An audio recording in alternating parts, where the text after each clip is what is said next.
lots of new ideas out there. I will put all of your names on this document so that you receive one every month. I think you'll learn a lot. You'll see what's going on out there.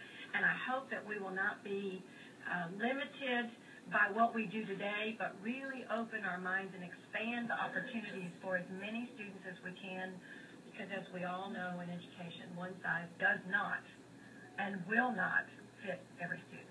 Thank you.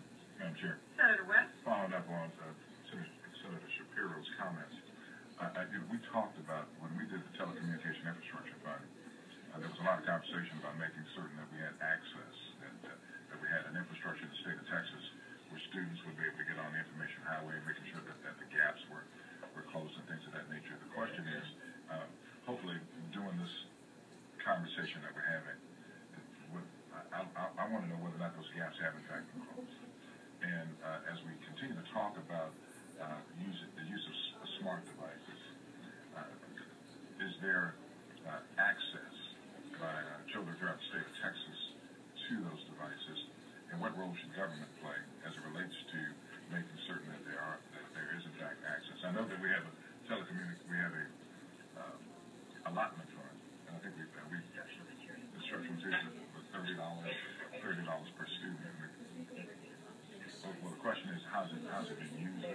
We're going to do this in the hearing on the 30th of October, where we review a whole series of the bills that we've passed over the last couple of sessions. And Senate Bill 6 is the one that actually implemented that. And I think what we'll do, I think it's a little bit higher, but we blended a bunch of things together to make it higher so that they could utilize it. But you're absolutely right, and hopefully we'll have enough people here to describe to us where we are in the process, how the bill has been utilized, and how many students are actually getting access to those.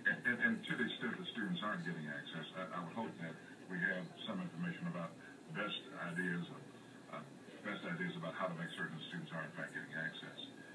The other thing, maybe that's for another conversation, as we look at the issue of virtual schools, in my mind, I'm asking the question that if a student, if a taxpayer is paying taxes for schools, et cetera, but we have virtual schools, is the content, how is the content of the lectures by teachers or whatever in virtual schools utilized?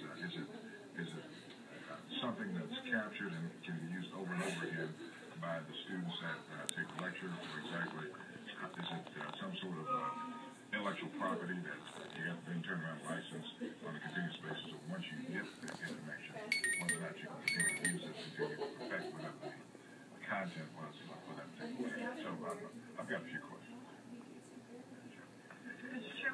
Thank you. Just to follow up on that, Senator, I did meet with some folks concerning the McAllen School District, and they recently signed a 4-year lease for $12 million, $3 million a year to supply an iPad to every one of their 26,000 students, and iPods for the smaller students with smaller hands. And they actually did not use the instructional materials allowance, to my understanding. They scrubbed their budget and found $3 million.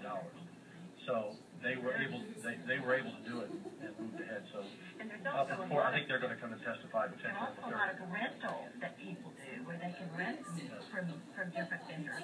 So there's lots of opportunity out there. We just need to. I think the broader question, at least from my perspective, is if we're going to be talking about blended learning, if we're going to be talking about making certain kids use now e-books and things like that, we've got to make certain that they have access to it. Right. And we cannot make a promise to the state of Texas, to the kids of the state of Texas, that that they will have that access, and we don't keep that promise, as we've done on other educational issues that I won't go into right now.